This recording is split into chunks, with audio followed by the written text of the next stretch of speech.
करें। जब वही यजुर्वेद अथर्ववेद में जब जाते हैं पृथ्वी सूक्त में, वहाँ पे ऋषि का उद्गार आता है, माता भूमि पुत्रो हम पृथ्वी पर्जन्य पिता सौनक। तो यहाँ पे क्या कहता है ऋषि कि पृथ्वी हमारी माता है, हम उसके पुत्र हैं, और पर्जन मतलब कि सींचने वाले जो मेघ हैं वह पिता के समान है। यहाँ पे हमारा ऋषि मनुष्यों का चरित्र कितना, सोच कितना उदात जाता है।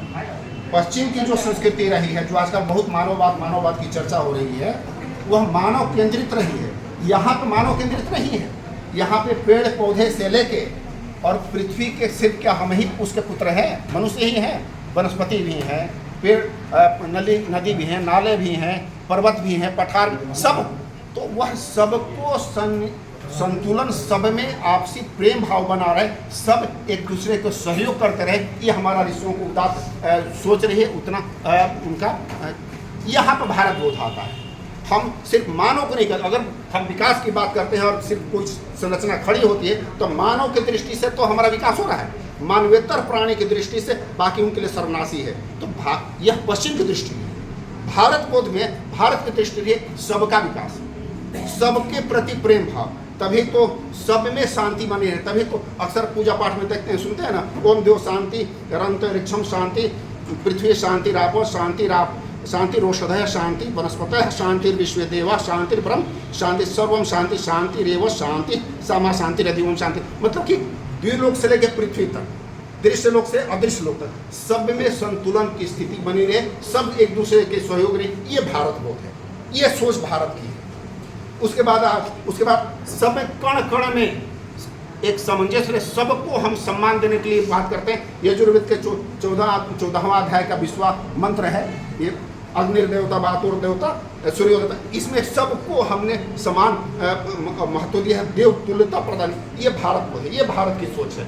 उसके बाद पूरे विश्व में हम सिर्फ अपने को सुखी होने की बात नहीं करते हैं। आजकल तो हम लोग पड़ोस में भाई की संपत्ति लेकर भाई को मर्डर करते हैं। ये हमारी भारत बोध नहीं है, संघर्ष भारत बोध नहीं है। भारत बोध सबको सुखी करने के, सभी सुखी रहें, यह देखने का भारत बोध है। सर्वे भवन्तु सुखिनः, सर्वे सन्तु निरामया, सर्वे भद्राणि पश्यन्तु मा कश्चित् दुःखभाग्। सब निरोगी रहें, सब सुखी रहें, ये भारत बोध है। भारत बोध यहाँ पे आता है, भारत की सोच में भारत बोध है। उसके बाद जब आते हैं, जब हम कहते हैं, अक्सर हम सुनते हैं ना, महाउपनिषद का चौथा अध्याय का 71वां पंक्ति श्लोक है कि वसुधैव कुटुम्बकम। तो इस पूरा का पूरा क्या है कि जो छोटी सोच वाले हैं, छोटे हृदय वाले हैं, वह सिर्फ अपने विषय में चिंता करते हैं।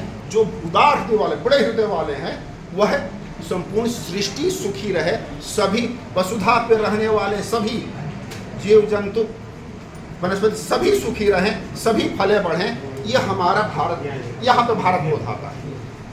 ये उसके बाद इतना ही नहीं आता है।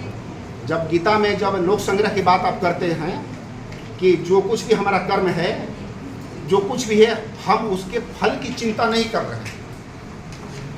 हम सिर्फ समाज कल्याण, लोक कल्याण की दृष्टि से कार्य कर रहे हैं, और वह उसकी चिंता नहीं कर रहे कि हमको क्या मिलना है। यहाँ भारत बोध है।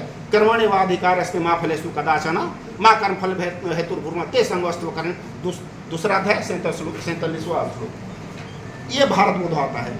जब हम कहते हैं, जब रामायण में जब आते हैं, तो हर जितने शास्त्र हैं, जितनी शास्त्र की परंपराएं हैं, वो सब जगह भारतीय चरित्र, भारतीय राष्ट्रीय चेतना उसके को दर्शाया गया। वही भारत बोध है। जब हमारा लंका की तरफ राम विजय करते हैं, और वहाँ पे क्या कहते हैं, लक्ष्मण को कहते हैं, अपि स्वर्णमयी लंका न मे रोचते लक्ष्मण, न मे लक्ष्मण रोचते जननी जन्मभूमिश्च स्वर्गादपि गरीयसी। हम कभी भी दूसरी की प्रॉपर्टी, दूसरी की चीज़ों को अपना कहने में विश्वास नहीं करते। जो हमारे पुरुषार्थ से, जो हमारे स्वभाव से, जो हमारे श्रम से, जो हमारा अपना है, वही हमारे लिए सुख के समान है। वह हमारी जो अपनी भूमि है, वह स्वर्ग से भी ज़्यादा प्रिय है। और भारत बोध कहाँ थे? आप सब लोग दर्शन के विद्यार्थी हैं। जब हम योग के यम की बात करते हैं, वो भारत बोध है। सत्य की बात करते हैं, अहिंसा की बात करते हैं, ब्रह्मचर्य की बात करते हैं। ब्रह्मचर्य सिर्फ आजकल जो न्यूज़ में आता है ना कि रेप हो गया, ये मानसिक तौर से लेके, शारीरिक से लेके हर तरह से स्वच्छता, पवित्रता, और ये भारत बोध है। वही जब हम अणुव्रत में आते हैं जैन में, वहाँ भारत बोध यही पंच यम आता है।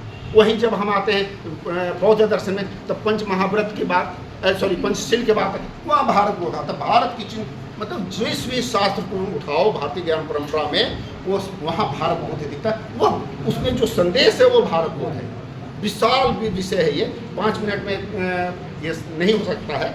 फिर भी जब बौद्ध में आते हैं कि सम्यक कर्मांत, सम्यक आजीवाजी मतलब अपने पुरुषार्थ से अपने जीव का चलाना, यह भारत बोध है।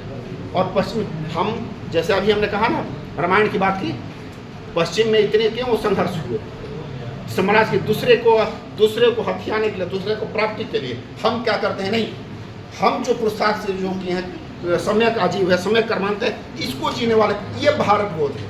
तो भारतीय ज्ञान अभी क्या है कि जो हमारे शास्त्रों में, हमारे ऋषियों ने, हमारे वैज्ञानिकों ने जो भारत बोध के रूप में अपने ज्ञान परंपरा उसको युगानुकूल बनाने की जरूरत, उस समय की वो प्रासंगिकता, आज उस तरफ आना है। बस 1 मिनट में खत्म करेंगे, जब आप टोक दे 1 ही मिनट में खत्म करेगा, तो यहाँ भारत बोध आता है। तो इस पे आप लोग बोलने का अर्थ ये है कि इस पे आप लोग आगे बढ़ें।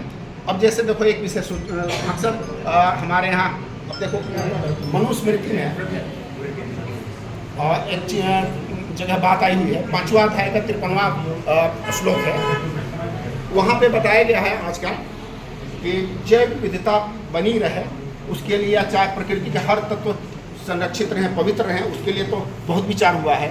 भारत बोध यहाँ आता है, वहाँ पे 2 बातें करके मैं बात खत्म कर रहा हूँ कि जिन शास्त्रों में, जिस देश की चेतना में देवता को और इस नारी के सम्मान को एक सम्मान देखा गया है, वह चेतना हमारा भारत बोध है। वो चेतना हमारा भारत बोध है। कहा गया ना कि जहाँ पे स्त्रियों का सम्मान है तो ही देवता बसते हैं, मनुस्मृति में। और वहीं पे यह भी कहा, हमारे शास्त्रों में, हमारे ज्ञान परंपरा में यह बताई गई है कि सबसे पुण्य फल वाला यज्ञ माना गया है कि इसको अश्वमेध यज्ञ को। अगर मनुस्मृति के 5वां अध्याय के 53वां श्लोक में जब आते हैं तो वहाँ पे कहते हैं मनु महाराज कि 100 वर्षों तक जो अश्वमेध यज्ञ करता है और जो जीवन में मांसाहार का नहीं करता है, दोनों का पुण्य फल बराबर होता है। मतलब कि हमारा भारत बोध, हमारा चरित्र हम इस रूप में बताया गया, ये चेतना हमारा भारत बोध है। तो इस पे एक अच्छी दृष्टि से पढ़कर आगे रिसर्च करने की जरूरत है। मैं भी इस पे पढ़ने का प्रयास करूं, मैं भी इस दिशा में आगे बढ़ने का प्रयास करूं और इस दिशा में काम कर रहा हूं। तो इसी के साथ मैं अपनी बात समाप्त करता हूं। समय रहता तो हमारे टंडे जी जरूर, भाई साहब जरूर हमसे कुछ न कुछ पूछते ही, लेकिन समय की मर्यादा है और संख्या ज़्यादा है तो मैं समय नहीं लूँगा। तो और अभी संस्कृति की जो बात हमने की, इस पर अभी भाई साहब की पुस्तक आई है, इसीलिए मैंने हाथ जोड़ते हुए कि भाई अपनी तरफ से संस्कृति समझने का एक पंक्ति में प्रयास कर रहा हूँ। अब आप बताएंगे कि मैं सफल हुआ हूँ कि नहीं। नहीं, आपका प्रयास सफल हो।